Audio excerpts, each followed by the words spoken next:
Hi అండి అందరికీ. ఇవాళ వచ్చేసి మామిడికాయ పప్పు చేస్తున్నాను. పావు కిలో పప్పు నానబెట్టుకున్నాను. కందిపప్పు ఇలా కడిగి వేసుకున్నాను. పసుపు వేసుకున్నాను సగం చెంచా. ఇప్పుడు ఒక మామిడికాయ ఇట్లా తురిమి పెట్టుకున్నాను. 5-6 పచ్చిమిరపకాయలు వేసుకున్నాను. ఇప్పుడు వేసుకుంటున్నాను అన్ని కుక్కర్లో వేసి ఉడకబెట్టుకుంటున్నాను అండి. ఒక 5 పచ్చిమిర్చి వేసుకున్నానండి. అల్లం వెల్లుల్లి పేస్ట్ సగం చెంచా వేసుకుంటున్నాను. సగం కాదు, పావు. అల్లం వెల్లుల్లి పేస్ట్. సాల్ట్ వచ్చేసి 2 చెంచాలు వేసుకుంటున్నానండి.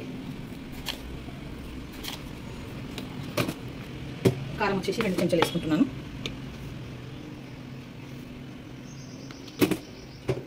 ఓకే అండి, ఇప్పుడు ఈ మామిడికాయ తురిమి వేసుకుంటున్నాను.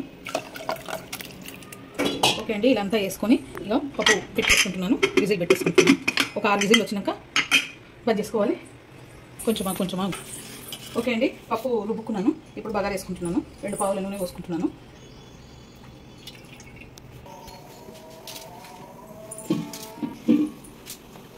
ఓకే అండి, నూనె కాగింది. ఇప్పుడు ఒక స్పూను జీలకర్ర, ఒక స్పూన్ ఆవాలు వేసుకుంటున్నాను. వేసుకొని వెల్లుల్లి వేసుకుంటున్నాను. 7 వెల్లుల్లిపాయలు, ఎండుమిర్చి, 5-6 ఎండుమిర్చి వేసుకుంటున్నాను.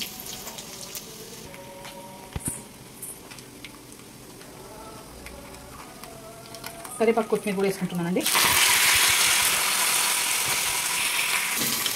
ఇప్పుడు పప్పు బగారా వేసుకుంటున్నాను.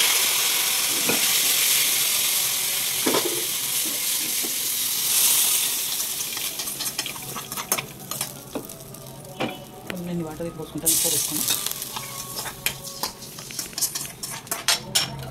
ఓకే అండి, ఇది కొంచెం మసలాలి పప్పు. ఓకే అండి, ఇది కొంచెం మసలాలి పప్పు. ఈ పప్పు మామిడికాయ పప్పు అయిపోయిందండి. ఈ వీడియో కనుక మీకు నచ్చితే లైక్ చేయండి, షేర్ చేయండి, కామెంట్ చేయండి, సబ్స్క్రైబ్ చేయండి. చాలా బాగుంటుంది, ట్రై చేయండి.